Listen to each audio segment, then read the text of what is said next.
to say the least.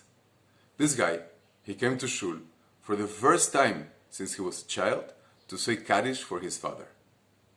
The whole week I did my best to befriend this person, and then came Tisha B'Av.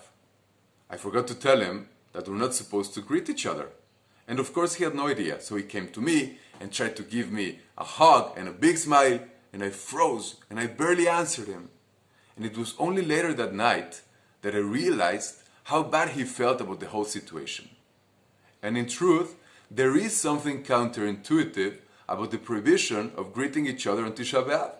Because after all, we have a principle that any generation that does not merit the reconstruction of the Beit HaMikdash is guilty of the same sins that were committed by the generation that caused the destruction.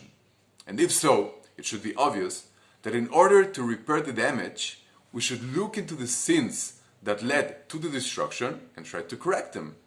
And as we already may know, Sinat Chinam, baseless hatred, stands out as the main reason for the destruction.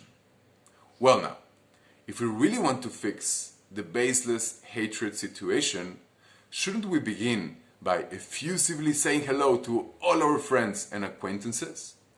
Isn't the prohibition of greeting each other just an exacerbation of the problem? Maybe not.